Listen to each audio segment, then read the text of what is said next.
Hi, it's Atari upgrade time again. The 800 that I was working on in the last video, I put in the Sophia video output and it's got a DVI port on the side. This is a really beautifully clear screen and very happy with it. But I only have one cable. So there's one DVI, one HDMI. When I need to plug this in, I need to unplug the HDMI from the monitor and reach around behind it, and it's hard to see and I don't like it. So I'm not going to use this anymore. To get around that, I've made this little circuit board. It's basically what you get with the Sophia, but because DVI and HDMI are electrically pretty much the same thing, this is going to be an HDMI output. So I've got the circuit board, I've got some HDMI connectors, got some micro match connectors, I've got a button, which I'll talk about later, and I've got some stereo output jacks. And also I've got the redesigned side plate, which has got the HDMI, the audio, and space for the button. Let's build it.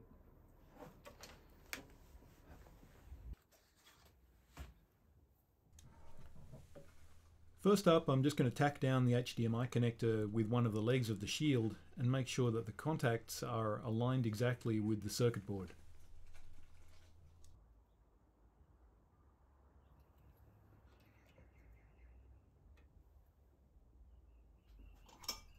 First up, a little bit of flux. It's never a bad idea.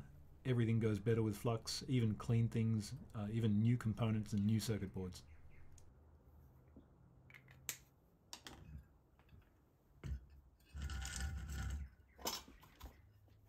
I'm doing this from the top side of the board just because I want to see the position of the pins while I'm soldering. And it does take a little bit of heat to get this shield soldered, because that big chunk of metal there sucks all the heat out of the iron.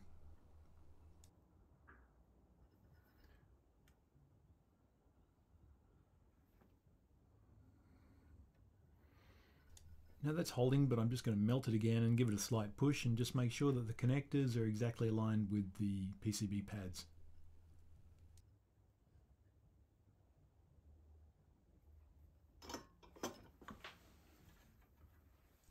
I haven't got a fancy trinocular microscope yet. I just use a jeweler's loupe. Works for me.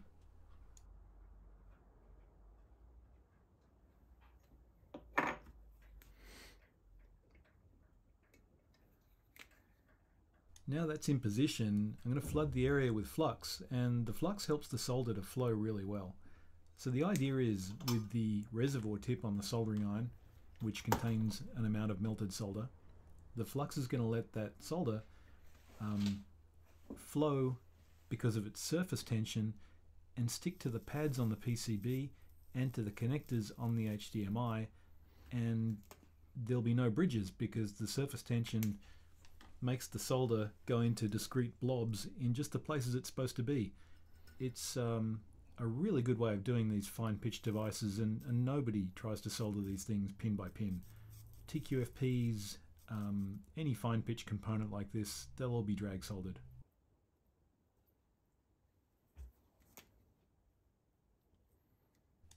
More flux helps with the flow and the surface tension. One more pass with the tip and the excess solder will get sucked back up into the reservoir of the tip, leaving just enough to secure those pads.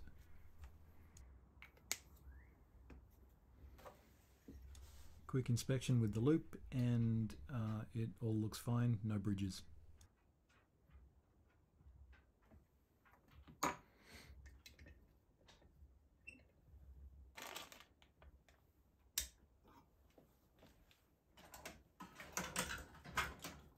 I'm changing the tip over here and getting rid of that reservoir tip back to the old chisel tip.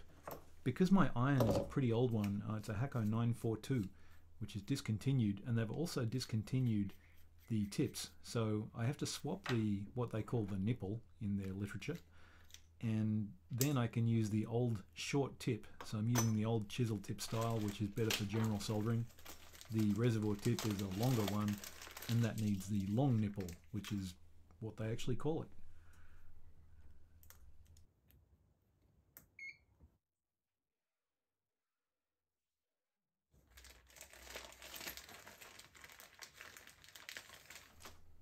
all of these components have a bend in the legs, and once they're inserted into the board, they're just going to stay there. So this is really easy to populate, flip it over, and then solder.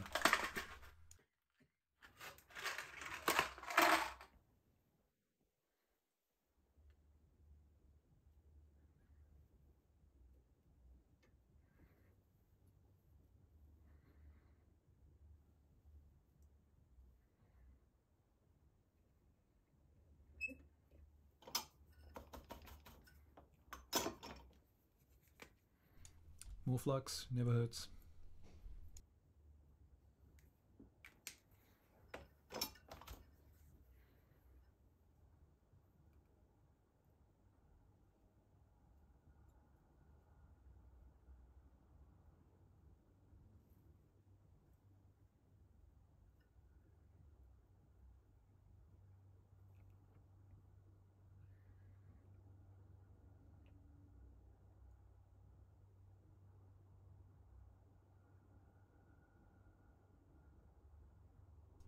Really important to give the component some heat here. On the shield, it will just suck all of the heat right out of the iron, and although this isn't an electrically important joint, you may as well just have a nice shiny joint which is properly wetted with solder.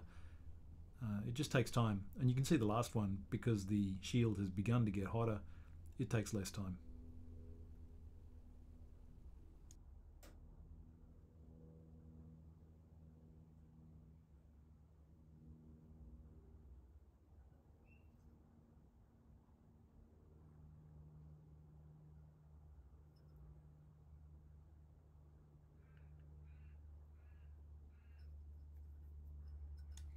Audio jack's very easy. Switch is also pretty easy.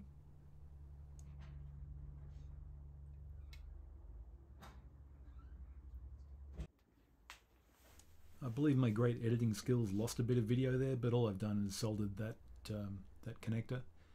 Now I'm putting in the JST connectors, and the 3-pin JST is for the audio, the 2-pin JST is for the switch.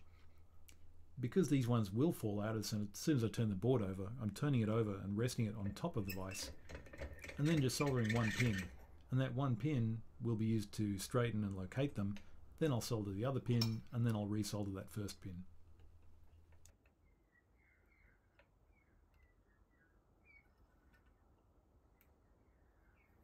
And there, I picked it up too quick and it fell right out again. So now what I have to do is either suck the solder out of the hole, or I need to melt the solder and push it back in, and that's what I'm going to do. And because I've burnt myself many times this way, I'm not actually pressing down on the pin while I heat it up from below.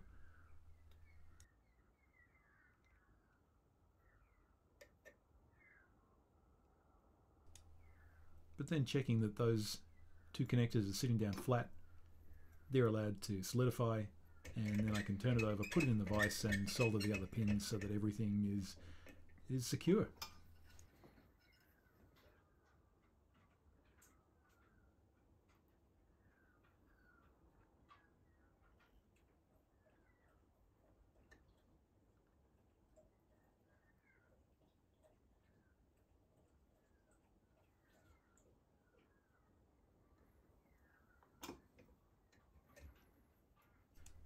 And there it is, all covered in flux residue, but finished. I'm going to give it a scrub with a toothbrush and some isopropyl alcohol before putting it in the machine.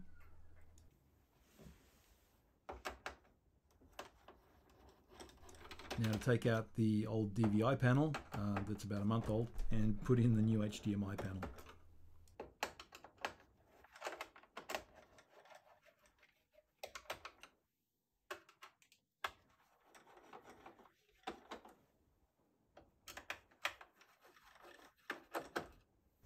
Going to get those screws all together first, and one didn't come out.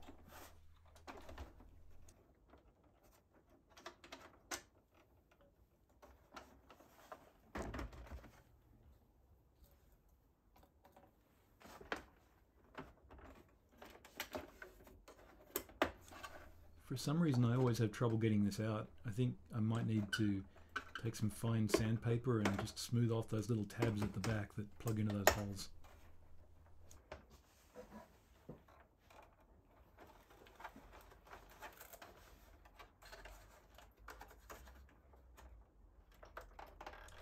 Disconnecting the keyboard is not nearly as hard as getting the keyboard back in, but still not easy.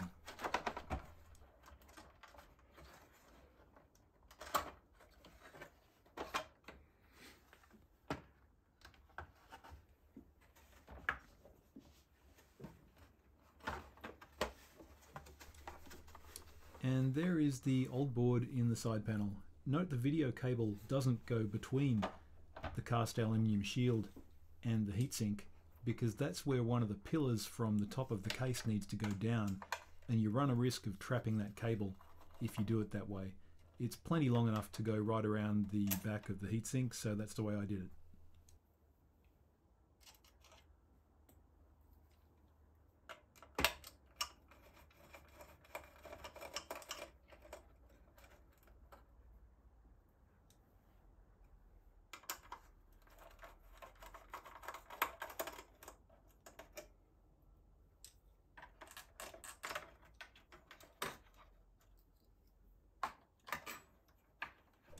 Three screws out, cable off, and the power supply board comes out.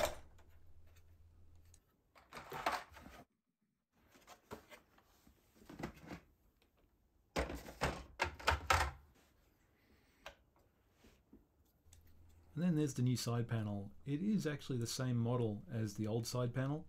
The cradle which the board clips into is just a little longer, and there are different holes in the faceplate for HDMI, audio, and the button. And that just snaps in again. Pretty tight fit, it's not going to go anywhere.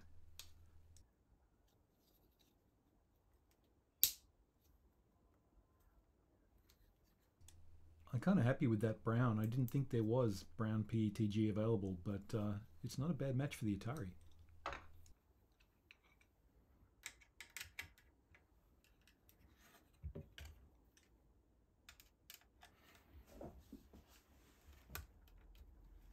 I'm using M3 bolts with nylock nuts. I think they're 8mm long to hold this board on, and the reason I'm using nylock is that they will stay put, but the reason that they're mounted upside down like that is that there's not a lot of clearance underneath the power supply, and if the bolts are sticking down they will interfere with the case.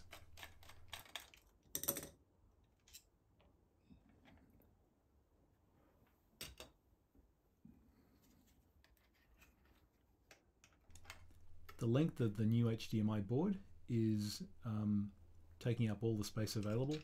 You can see it's just clearing that capacitor, which is replacing the two old huge capacitors that used to be on the power supply.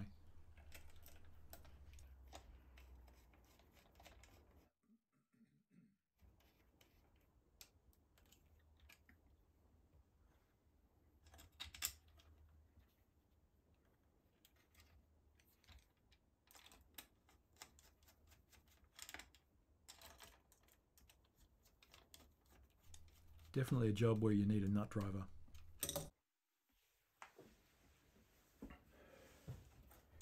Final job is to get the audio sorted out.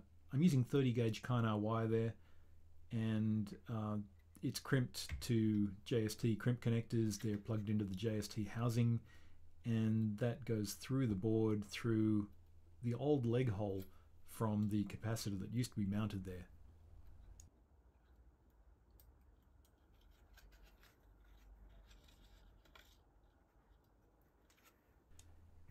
Because I want to get 2-channel, which is left and right, from whatever I plug into, I'm going to connect the mono output from that DIN socket up to both the left and the right outputs in my 3.5mm stereo socket, and of course the ground connects to the ground.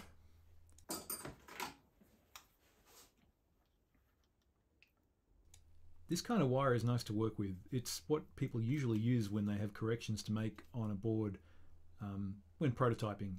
It's really easy to strip if you have one of these strippers. It's really easy to solder. It's very durable and pleasure to work with. Doesn't melt when you solder it.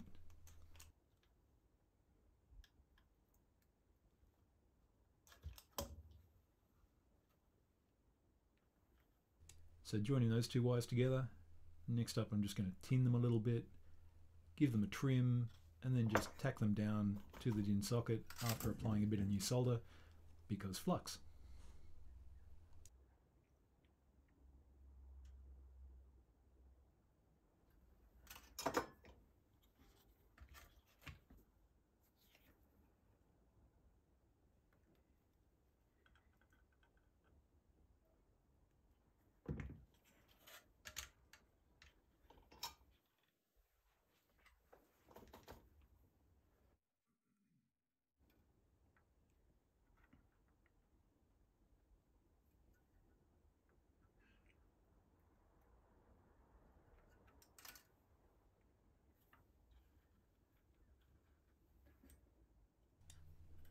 Definitely a job for tweezers if you don't like burning yourself.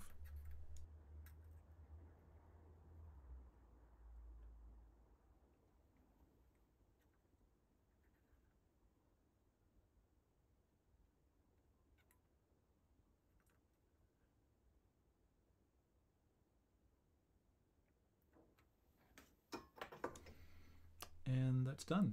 Next I'm going to secure the wire with a bit of Kapton tape.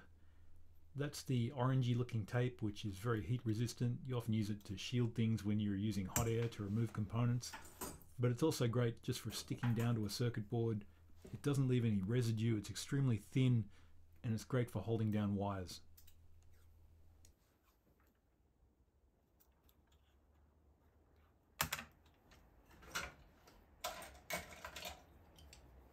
I should definitely have got a smaller knife there, but at least I'm pulling the tape back over the blade rather than swiping the blade down at the circuit board.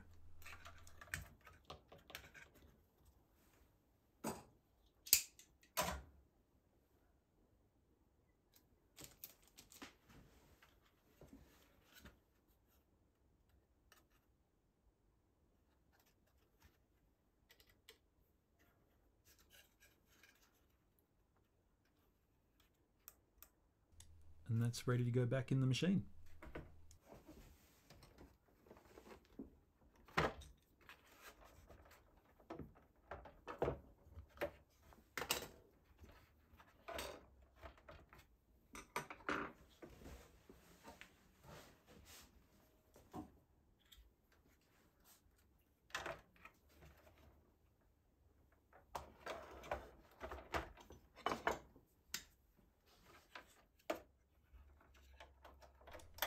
That long multi-pin connector there never looks like it's going to go back in the socket properly, but I've found that if you just get the pin on the cast aluminium shield lined up with that hole, and then use a little bit of force, probably more than you're comfortable with an old computer, but it does work.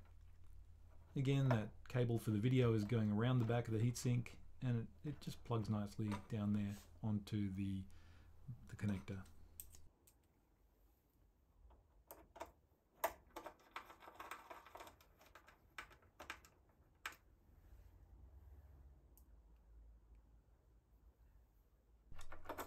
Three bolts with their washers secure the power supply.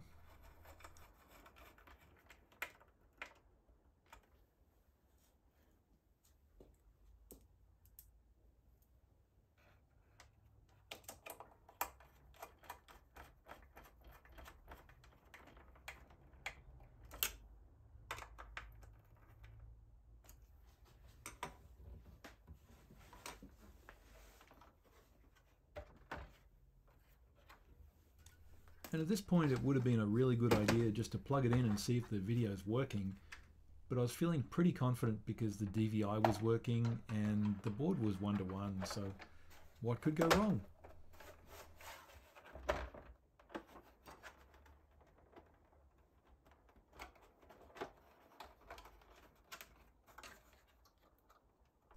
My least favorite job, getting the keyboard connector to mate up and go back in. There's always one pin that doesn't go in.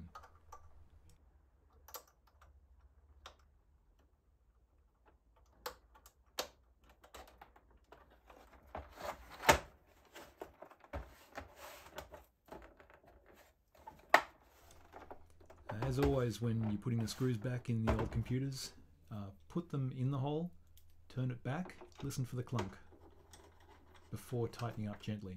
The next screw is a better example. Put it in and listen. Clunk.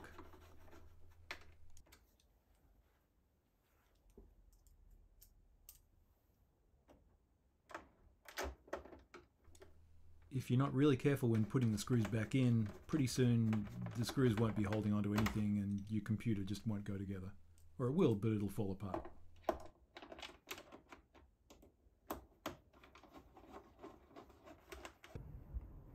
Alright, inside again with the Atari. Now the new side plate is in. You can see the DVI, keep calling it DVI, it's HDMI. The stereo output, which is the wire that I connected earlier, both left and right, just go to the mono output of the Atari. Just one sound chip in this machine. Now this button, I have to get around to installing the incognito. And when you have the incognito, a lot of people modify this little button here and do a lot of filing and other work. I'm not going to do that. I've got a button, so I'm just going to use that button. That's going to be a bit easier. Anyway, let's try it out. Got good old Space Invaders in there. That's one reason why I need to sort out the incognito. Power's on. HDMI in. Sound is in. And we are, again, playing Space Invaders.